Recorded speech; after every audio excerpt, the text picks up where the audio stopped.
stay out in that direction there. That would be convenient, right at the bottom of the hill from the high school, to have a police little substation there. Especially at 7 in the morning or Yes, 7:30 in the morning, that's or right. 2:30 or 3 in the 2:30, afternoon. Yes.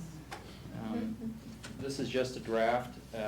Don English is working with the attorney from East County on this. There's 2 or 3 issues that have to be resolved prior to this Wednesday, so I should hopefully have the formal document to you in the packet on Wednesday. Questions? Just a comment. After discussing this in some detail with the chief, the Public Safety Committee concurred in this and patted him on the back for getting such a cheap lease. I don't know how you do that. Must have been. $2,500 a year seems awfully cheap to me. Just a question as to why the expenditure required is 12 grand, but the lease is 2,500. We're also anticipating the expenditure of mowing the lawn, taking care of the flower beds, the costs that you would have in regards to phones, data systems, Okay. water. The sewer. utilities. All right. We take all that over.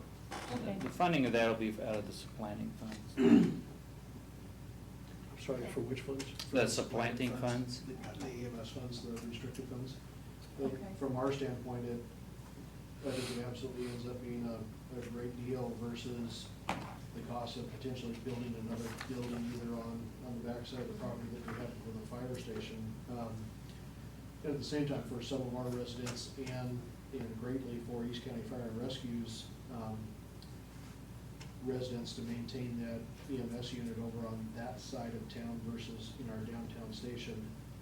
In fact, I had somebody ask me the other day, it was one of the retired firefighters, we were driving by there, and he mentioned, he says, you know, do they still use that station? Because every time I drive by, I don't see the ambulance parked in there. I said, they use that station so much, it is now the #1 station out of the entire system as far as the number of calls that are happening and that type of stuff. So response times to that side versus somewhere where we've still got first response, our guys coming out of another station as well, I think positions something well for the community in general. You know, being able to utilize a fully staffed paramedic unit coming out of there, one of our fire engines that helps keep the insurance rates down for everybody there because of the time response and the type of equipment, but then also still maintaining the relationship with East County Fire and Rescue and keeping that tender in there in case any of us need it and having the availability of it and being able to drive it out of there, I think just creates a win-win for everybody. 12,000 by the time we're down, and if we don't want our guys to make a lot of phone calls and do a whole lot of things in there. And so Turn the lights off. Yeah. turn the lights off. So that's probably a little bit, hopefully a soft number, but one that we'll be able to track from the year as well. 2,500 of it though is Okay. in money to go into a depreciation fund for that building, so that they've got funds built up to replace the roof, to paint the outside, all those type of things that a landlord would typically do. Okay, I have 2 items that will be coming up on Monday. One of them is a proclamation that we'll be doing for Phyllis Hutchinson. Phyllis is one of our longtime members of the cemetery board. And Phyllis has done a number of things throughout her time in the community and on that board. One of the greatest things though, that you certainly never see, well, you kind of see it in the budget. We've had to adjust numbers up a little bit for irrigation of the cemetery to reflect what we're actually using for in water in there. And to a large degree, you actually wouldn't see that number if it weren't for Phyllis, because she has graciously funded through donations on an almost annual basis up to this point the irrigation of the entire cemetery. It's something that she has been committed to and feels strongly about. And on an annual basis, she's taken another section, another section, another section of the cemetery to the point where, as of this year, I believe, Jim, the entire cemetery is completely irrigated. That's correct. So we wanted to make sure and take some appropriate time at a council meeting and recognize Phyllis for so many of those things that she has done. The other item that you'll have, and I have copies for, not for everybody, but for council members, and for the newspaper. As you know, we are moving into the planning commission.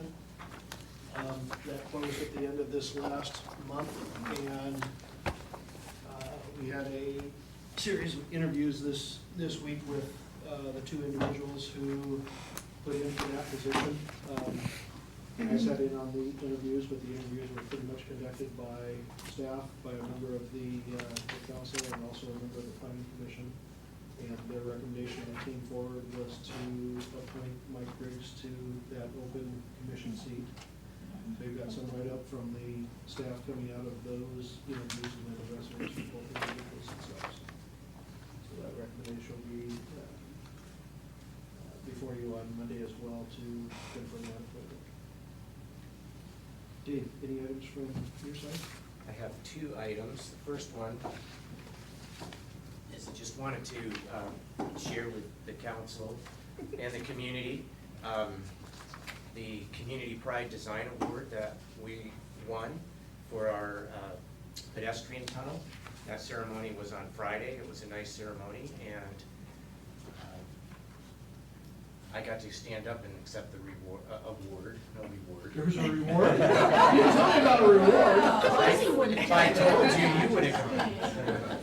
And so I was proud to be able to do that, but it had absolutely nothing to do with this project. I have to be clear about that, but I'm very proud to have it as part of our community. So this will be hung somewhere prominently. We'll probably move it around to different buildings.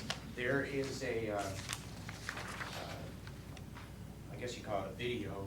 They video the award ceremony, and it'll be replayed. If you go to CVTV, you can surf around in there, and I could email you as well. There's about 8 or 9 dates and times where they will play that.